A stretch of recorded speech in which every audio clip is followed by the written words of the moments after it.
Menu lainnya di Kompas Petang, Saudara, Partai Golkar mengaku siap menyiapkan kader-kader terbaik untuk membantu pemerintahan Prabowo Gibran. Terkait susunan menteri di Kabinet Prabowo Gibran yang disebut akan bertambah, politisi Partai Golkar Dev Laksono menyebut Prabowo akan merangkul banyak pihak untuk menjalankan pemerintahannya. Dev menegaskan Partai Golkar memiliki kader-kader mumpuni untuk ditempatkan dalam posisi manapun. Sebelumnya politisi Partai Golkar Bambang Susatyo menyebut Kabinet pemerintahan Prabowo Gibran diisi 44 menteri.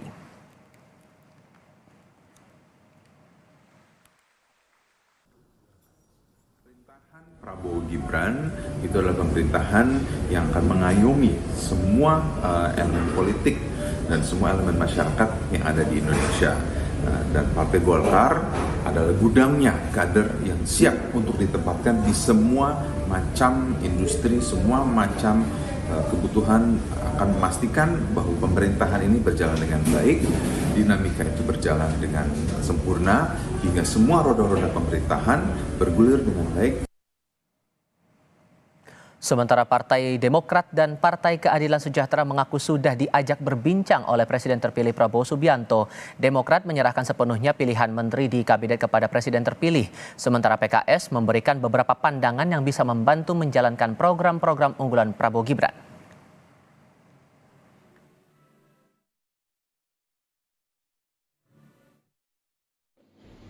Seluruh pimpinan partai politik yang tergabung di Koalisi Indonesia Maju yang kemudian berkembang menjadi Kim-Plus tentu sudah diajak bicara oleh Pak Prabowo Subianto selaku Presiden terpilih terkait agenda pemerintah ke depan termasuk struktur dan komposisi kabinet.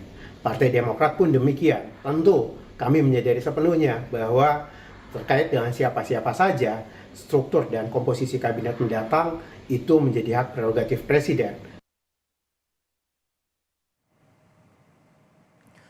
PDI Perjuangan memberi sinyal akan mendukung pemerintahan Presiden terpilih Prabowo Subianto mendatang. PDI Perjuangan menyatakan bakal mendukung kabinet pemerintahan Prabowo Gibran selama sesuai dengan visi partai yang dipimpin oleh Megawati Soekarno Putri itu.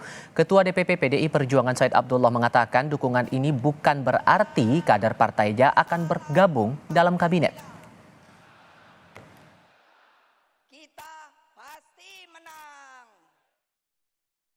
PDI Perjuangan itu akan menentukan positioningnya kapan, di mana, dan sebagainya. Bukan itu soalnya. Soalnya adalah bagaimana PDI Perjuangan melihat visi bangsa ke depan 5 tahun di bawah Bapak Presiden Prabowo. Jika visinya sama, maka PDI Perjuangan dengan sendirinya tidak harus masuk kabinet, bisa mendukung itu. Atau nggak masuk kabinet juga pasti dukung. Intinya pokoknya bagi kami keselamatan bangsa dan kemakmuran rakyat adalah harga mati. Ketua Harian Partai Gerindra Sufmi Dasko Ahmad mengungkap jumlah kementerian di Kabinet Prabowo Gibran masih terus dikaji. Pembicaraan dengan partai politik pun masih dinamis. Dasko menyebut komunikasi dengan berbagai parpol terus berjalan. Menurut Dasko, memang ada usulan untuk menambah jumlah kementerian. Namun soal berapa pastinya masih dilakukan simulasi. Wakil Ketua DPR RI itu memperkirakan nomenklatur dan posisi menteri bakal rampung sekitar 7 hari sebelum pelantikan Prabowo Gibran.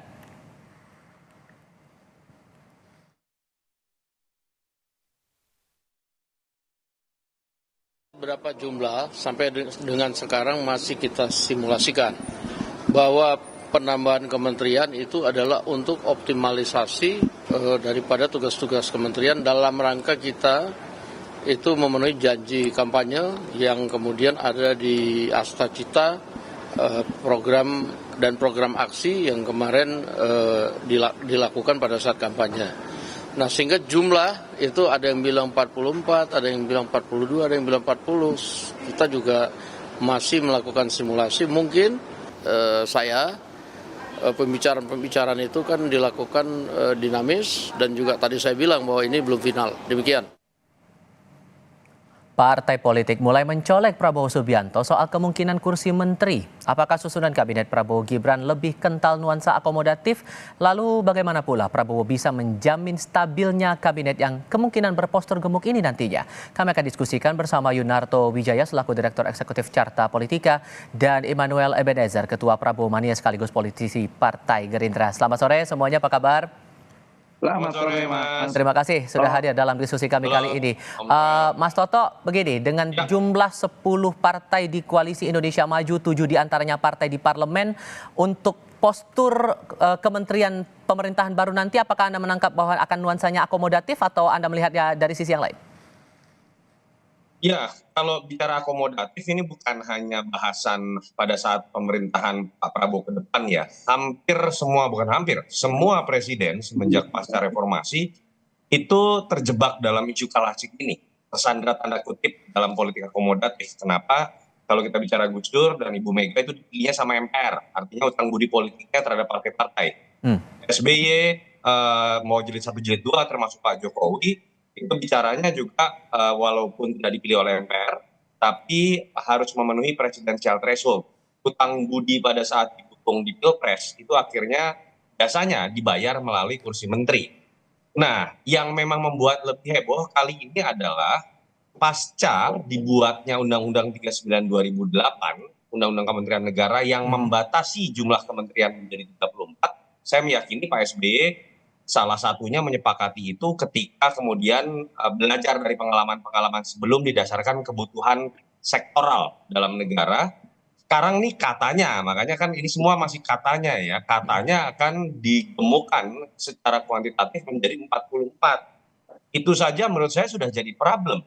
Kenapa? Anggaran kita terbatas.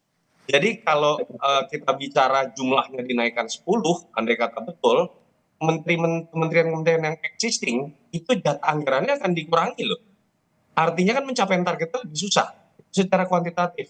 Barulah kita masuk kepada kualitatif. Apa sih tujuan misalnya betul dibuat menjadi 44, kalau kemudian tujuannya adalah untuk menampung jumlah menteri yang berasal dari kader parpol, ya berarti betul-betul ya kita bicara mengenai politik akomodatif.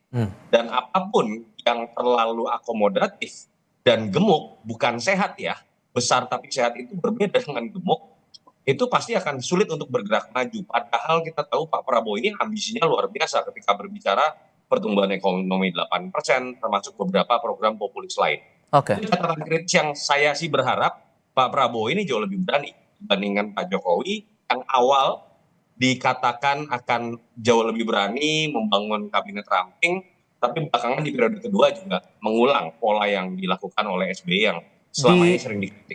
Di satu sisi tidak bisa dielakkan bahwa kemungkinan itu akan terjadi, tapi di sisi lain Anda juga berharap ada keberanian dari Prabowo. Sehingga kan yang diuji sekarang bagaimana soliditas dari koalisi ini saat postur kabinet ini sudah dibentuk. Anda melihatnya akan bagaimana kemudian Prabowo memastikan soliditas dari koalisi ini saat pembentukan kabinet sedang dijalankan oleh Prabowo? Mas, yang disebut sebagai sebuah kebutuhan untuk menjaga stabilitas politik mayoritas absolut dalam koalisi itu cukup 50% plus 1. Bahkan pengalaman di negara-negara maju. Mas Toto? Halo? Oke, boleh dilanjutkan lagi, Mas?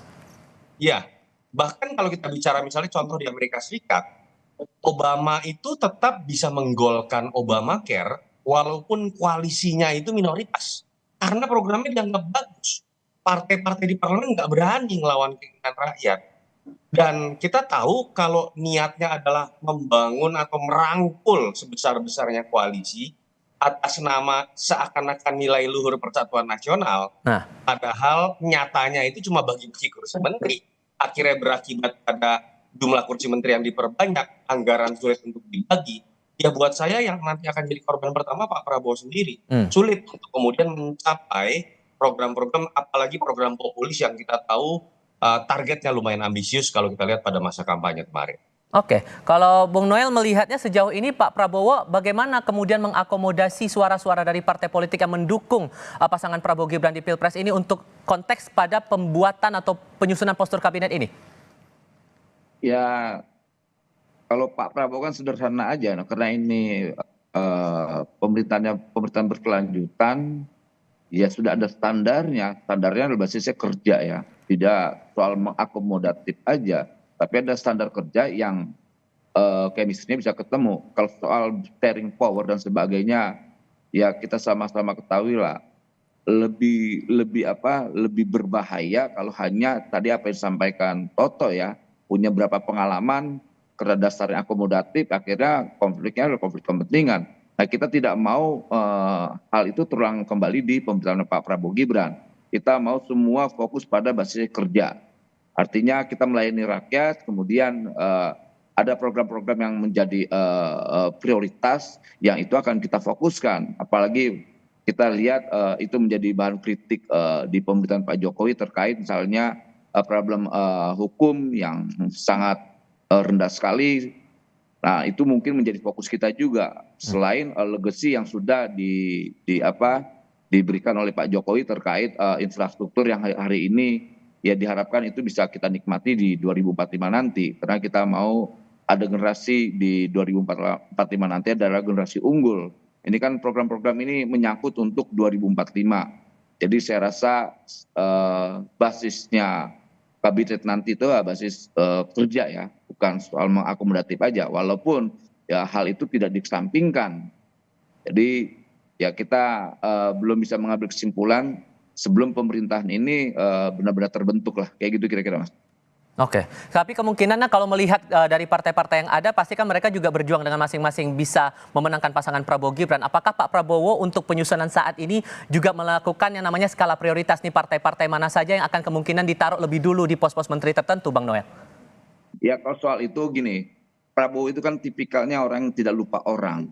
Pertama itu, kedua, tapi tetap standarnya itu bisa bekerja atau tidak gitu loh. Jangan juga nanti orang yang taruh di kabinet malah tidak bisa bekerja. Kedua, tidak sevisi dan semisi dengan visi presiden, dan itu juga tidak bagus juga. Malah itu tidak kondusif. Makanya Pak Prabowo bilang berkali-kali dalam pidatonya, ya bangsa ini tidak bisa saya jalan sendiri, harus sama-sama kita. Makanya semua diajak kawan-kawan, entah itu PDIP, entah siapapun lah ya, PKS, PKB. Ayo kita punya tanggung jawab yang sama persoalan bangsa ini. Ini bukan persoalan Gerindra, bukan persoalan koalisi Indonesia Maju, tapi ini persoalan kita bersama. Ayo kita bangun bangsa ini sama-sama. Nah, itu saya rasa jiwa besar yang yang kita lihat dari Pak Prabowo ya. Gitu, Oke. Kalau saya tanyakan hal yang sama ke Mas Toto, ini Anda melihatnya prioritasnya tampaknya Pak Prabowo akan memprioritaskan yang mana? Karena kan di awal koalisi Kim hanya beberapa partai, kemudian sekarang bertambah lagi dari partai luar koalisi Kim di Pilpres ikut bergabung ke Kim. Kalau ditanya yang harus menurut pendapat saya diprioritaskan adalah programnya gimana bisa tercapai, bagaimana anggarannya bisa efisien dan efektif, bukan berpikir mengenai nggak enak sama siapa, sama ketum siapa, siapa yang jasanya lebih gede. Itu tidak ada dalam logika kinerja. Nah, kalau memang betul Pak Prabowo menganggap Pak Jokowi adalah guru politiknya, orang Solo ini, gitu, itu bahasa Pak Prabowo kan waktu saat di Hambalang. Ingat loh, Pak Jokowi pada saat penyusunan kabinet pertama kali, tim transisi itu membuat sebuah riset atau analisis bahkan yang mengatakan kabinet harusnya jauh lebih ramping dibanding 34. Saat itu kalau tidak salah rencananya 27. Tetapi karena faktor akomodatif sehingga tetap akhirnya diambil 34. Kok murid politiknya malah kemudian lompat nih kalau betul 44. Itu yang pertama.